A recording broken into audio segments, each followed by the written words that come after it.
Hello, good evening. I'm struck by a number of the commonalities that we've already heard this evening, and also just how different some of the things that we believe in for Scottish Mortgage actually are.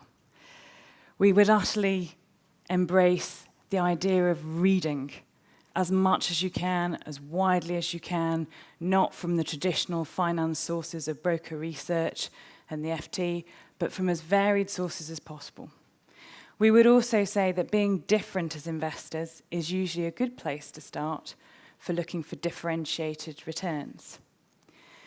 One of the recent things that we've been looking at is a study out of Arizona State University. Now, I fully appreciate that academic statistics papers are not everybody's cup of tea, but we find the work of a gentleman called Professor Heinrich Bessenbinder at Arizona State absolutely fascinating. And for those who are interested, I would thoroughly encourage you reading it. For those who perhaps have less time or want to read other things, here's a quick summary. And the reason that this is important is this looks at stock market returns in the US market for a period of nearly 100 years, 1926 to 2016, which is a pretty decent data set. That's every single line of stock in the US aggregated. Over that time, a value of nearly 35 trillion US dollars was created in investing in equities over and above the return from investing in US government securities or T-bills. But that return didn't come in a nice even distribution from the whole of the market. Out of nearly 26,000 companies, 1,100 accounted for that return, just 1,100. Only 90 accounted for half, almost half. It's very difficult to see on this screen, but 17.4 trillion out of that 34.8 was created by holding just 90 companies. That suggests that the common assumption that there's a nice normal bell-shaped distribution curve to equity market returns is wrong. It's not the equivalent of lining us all up against a wall and looking at our height ranges. It's, and this is no disrespect to anybody intended in the room here, it's the equivalent of lining us all up in wealth order and then Bill Gates walking in, or Jeff Bezos walking in. And actually it's having Bill Gates and Jeff Bezos, or indeed Warren Buffett walk in, that really changes all the statistical measures, but actually the wealth is held by just those two or three. Now, we've done the same sort of analysis on our own portfolio returns. We are very much that rare beast of long-term growth investors. And what we look for is just that few handful of companies that over the long term can produce outstanding results. From our own work, we think about 8% of companies either do a little bit better than the market average, or a bit worse, or fail outright. Over a period of 5 years, the top 20% will make you about double your money. But the small cohort, the top 5%, that's 1 in 20, will make you 5 times your money or more. Professor Bessenbinder's work suggests we're wrong, that it's actually more extreme than that, but it's a reasonable starting point. That's fully independent research. We're working with Professor Bessenbinder to say to him, we will sponsor you, we're not looking to predict any outcomes, but we'd just like you to repeat your analysis in international equity markets to see if you can see the same thing. We've also been working with him to look at, are there any elements within those best performing companies that can be identified? And we're seeing that actually they are, and they're not that surprising. They are, is the market the company's going after sufficiently large to allow it to sustain its growth rate for a considerable period of time? Is it run for the genuinely long term? We heard Russ talking about before, management and Charlie Munger's very prescient warning about looking at incentives. If your management team is running a company for short term, then short term results is what you're going to get. We believe very strongly that founder owners, family owners of businesses who are there for the long term, who couldn't give a hoot about quarterly earnings, are much more productive. They will invest for the long-term growth of their business. They will invest in sustaining their competitive advantage, because it's only over the long-term growth in businesses that you really see these returns start to come through. You have to be able to sustain that growth in your operational business, not necessarily your share price, and we'll come on to that, over the long run, to see these returns from investing in businesses. I can't stress enough, for what we do for Scottish Mortgage, this is not about investing in share prices. That doesn't mean we don't take into account a valuation, and we can come on to that in due course. But this is about long-run investing in businesses in the belief that over the long term, if you can find a business that can grow its operations much faster than the market average, that is a good place to start looking for long-term returns. And we aim to be constructive shareholders, by which we will encourage long-term investment. And if it hits quarterly earnings, then so be it. We really don't mind. We are long-term, well aligned with the companies that we invest in. We want to see them reinvesting those cash flows. And just as Russ was saying, cash flows are very important to us. Earnings numbers are an accounting treatment to some extent that can be moved. Cash flow speaks volumes. The businesses we tend to like are those that are generating cash, reinvesting it, and the rate on the return that they earn from investing that cash in their own business is higher than we can get elsewhere. If you look at our portfolio overall, it tends to have much lower levels of debt than the equity markets in general, because that's part of what's helping sustain these businesses through the cycles. This is our own portfolio over 10 years. As investors, it is not possible to be right every time. And the ones you make a mistake in, be it because you got your analysis wrong and you can spend a lot of time trying to minimize that, or because the world changed over a 10-year time frame, hurt. But it's this asymmetry that actually makes the biggest difference to long-run investors. What you have to think about is risk in these terms of the capital you invested. You have 100 pence in the pound at risk, but over the long term, you can genuinely make a multiple of your return. These numbers aren't incorrect at the bottom. So if you think about this as a pound invested at the start, based on the share price return of our 10 best and 10 worst, we lost almost all our money for some. Now that hurts. On a psychological, a behavioural point of view for investors, that's very different. No one wants to lose their clients' money. But what actually matters for Scottish Mortgage shareholders is that we had identified these companies, held the shares, and held them in sufficient size to make enough difference to end returns. That is equivalent to making a £51 plus return on £1 over a decade in 10 cent. 10 cent 10 years ago, if you'd have told anybody that it was going to be bigger than HSBC, I think they'd have probably laughed you out of the room. Obviously, investing on the sort of 5-year, 10-year frame that we do, you have to embrace uncertainty. It doesn't mean it's not predictable. Take Apple, because this is a good example of a full life cycle for us. We looked at the iPhone. The first ever iPhone was released in 2007, only just over a decade ago. We looked at the product and thought, well, is this actually going to be a game changer? And at the time, Nokia was huge, Ericsson was huge, we had RIM. People thought we were crazy. We had an estimate of what we thought Apple would earn from the iPhone over 5 years, and we were $20 billion out in our revenue estimates. Now, granted, we were very optimistic and we were the most punchy in the market. We underestimated Apple's revenues by $20 billion. But the good news is that we did invest. We invested at the beginning of the recovery in 2009, and we held the shares right through. Apple became the biggest company in the world. And then it comes back to another point that was mentioned before, selling. We do something very specific for Scottish Mortgage. We are not trying to be all things for all people. We are only trying to identify those few outliers, buy and hold them in sufficient size that it makes enough difference for our shareholders at their end portfolio. Scottish Mortgage is not a short-term investment. It is not suitable if you don't share our time horizon. I would stress that. It's also not designed to be 100% of anybody's portfolio. That's not the function it's trying to deal with. But it is looking to be one of those very rare investors who is buying and holding in a high conviction portfolio for the very long run, based on company fundamentals, completely looking through the vagaries of share markets in the interim.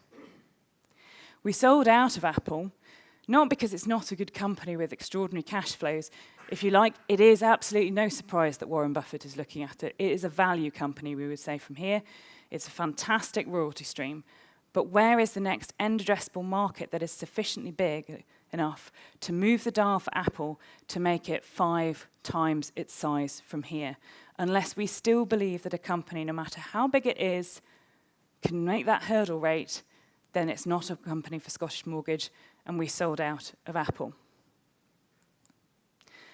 This is the annualized return either over the decade we're looking at, or the holding period if it's shorter, so slightly shorter for Apple, which looks like a pretty healthy return, and if you could do that every year, that would be great. But it just doesn't work like that. Companies grow in a lumpy format. On top of that, you get swings exacerbated by markets.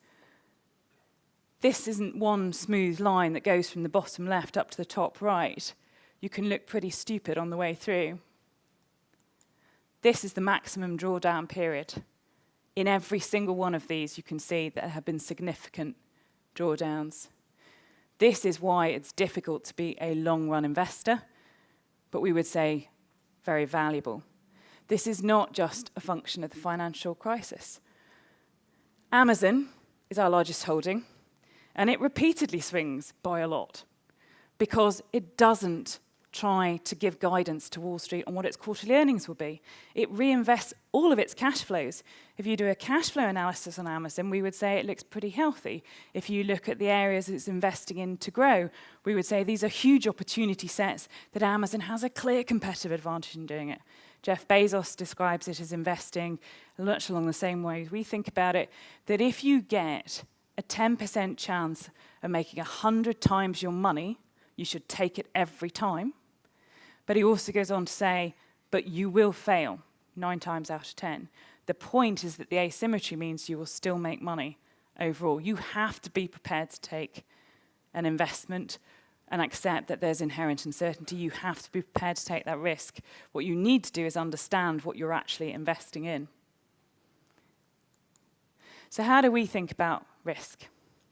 Well, it should be pretty clear that we don't think that risk for long-term investors is volatility relative to a market average over a short period of time, as might be defined by volatility.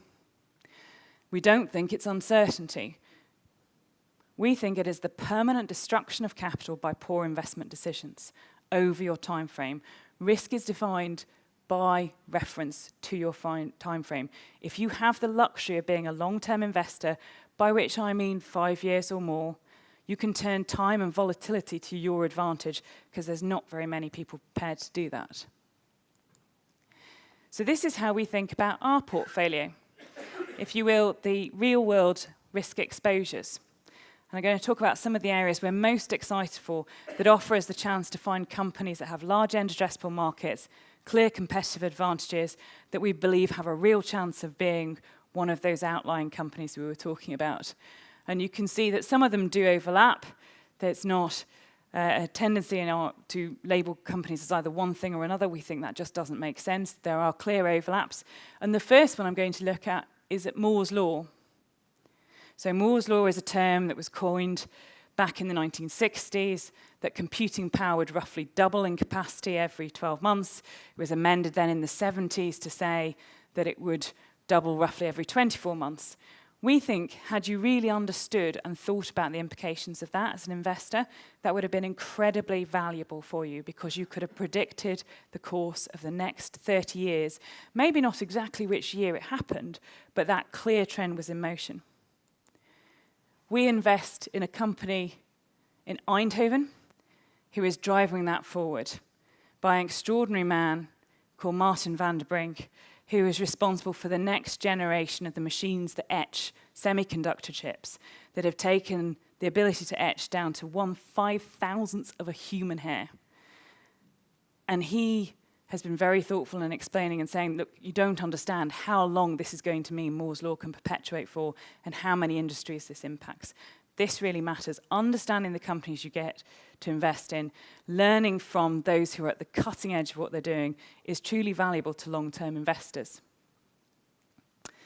And actually, it has much broader implications than the traditional defined sectors that we would see in a benchmark would indicate, because actually the next area it's changing is healthcare. And it's from this company here. Illumina is a gene sequencing giant. 90% of all full human genomes testing done in the world today have been done on Illumina machines. They've been responsible for driving down the cost from tens of thousands of dollars when we first invested in 2011 to a few $100s now. What that means is we start to see clinical applications, but a full human genome is 3 billion base pairs. That's a huge amount of information. When you scale that up to pan-population studies, no human could possibly analyze that data. So we've had to see that progress coming through in machine learning, in data science, to enable the two things to come together to really improve our understanding of human biology.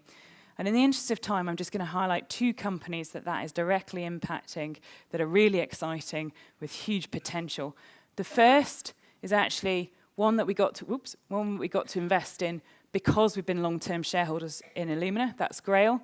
Grail's aim is to provide a simple blood test, in essence, for all cancers, stage 1 and stage 2. If they succeed in doing this, it will completely change the financial dynamics, but much more importantly, the patient survival rates in cancer. It is as simple as that. The latest round of their research shows very promising results, particularly in the most aggressive forms of cancer. Healthcare systems will pay for such testing if you can see such extraordinary patient results.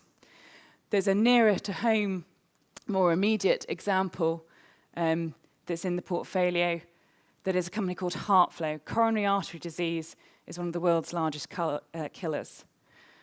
The current standard of care before their treatment came online was to use invasive angiograms in patients to look for blockages.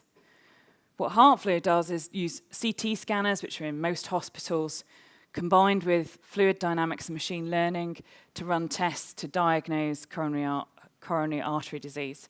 It's much more efficient, it's cheaper, and it's more effective at detecting it. It's been adopted as a standard of care in the health service here, as well as in Europe and Japan and the US, because it's just much better than the previous treatment. And that's a huge market opportunity, we believe, for that company.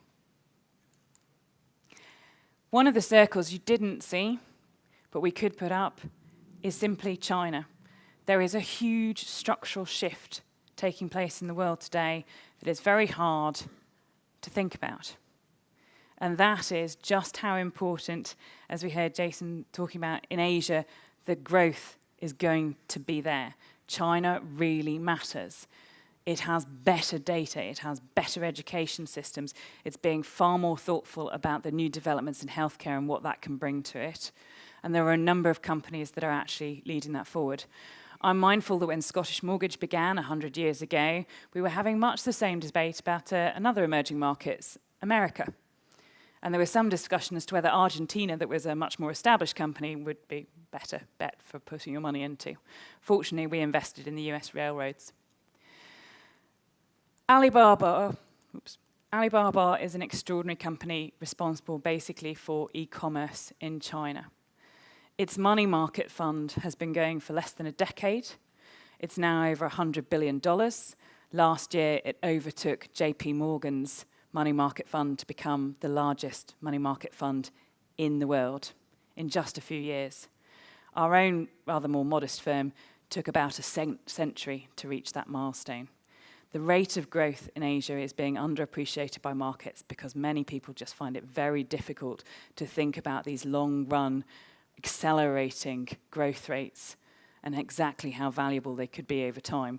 This is a company that is not growing at 10 or 20%, it's growing at 40, 50% per annum, despite being several $100 billion of market cap already. And the same is true, we talked about Tencent and the share price that we've seen growth over 10 years has already been extraordinary. But Tencent, again, is very much at the forefront of the data revolution that's taking place in China. Together, they basically account for all of mobile payments in China. We haven't seen that change come through here yet, but we think it will. And there's a real chance that it'll be driven by Ant Financial, Alibaba's financial group.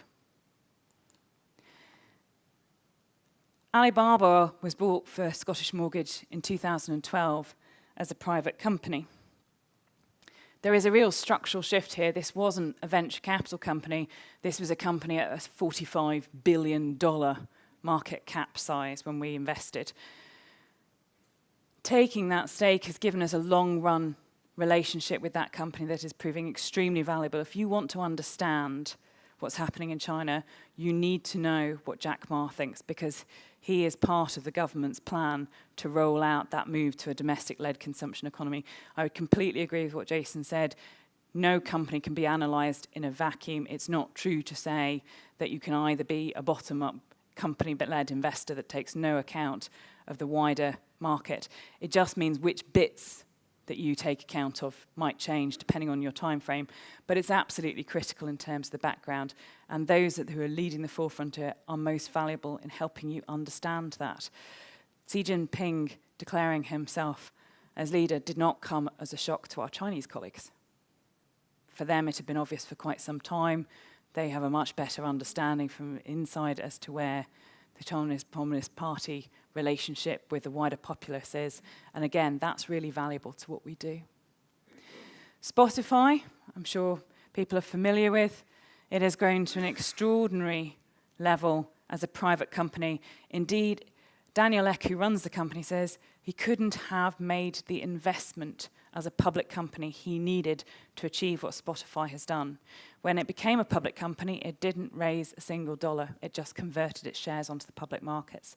This is changing the way our capital markets have historically worked. And it's really important for long-term investors and businesses, because Spotify is changing the broader music industry, the way we consume media more generally. And actually, if you only invest in the public market equities, you're restricted. Airbnb might be the obvious example in terms of tourism that is a private company dramatically changing the way people shift. They've had 200 million people stay through their website. They didn't exist a little over a decade ago. They started from scratch in 2008. That is quite how fast some of these changes are coming through. Although my favourite statistic for Airbnb is that, maybe coming from Scotland, 120,000 people have stayed in castles, slightly eclipsed by the 130,000 who stayed in tree houses, presumably not in Scotland. What is also interesting, and I'm just going to end by highlighting, is quite how important this trend has been. These orange circles that you can see are all the private companies. This is because companies are incredibly frustrated about the demands to meet quarterly earnings targets, to report only the good news. Wall Street will punish a company if they don't meet their quarterly earnings targets or a little. No business runs on a 13-week cycle. That's not a good way to plan your business. And yet, that's increasingly what we as an industry have demanded.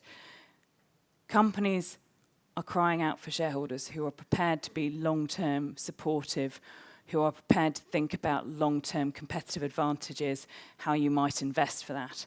That is not a substitute for saying, all the jam comes tomorrow.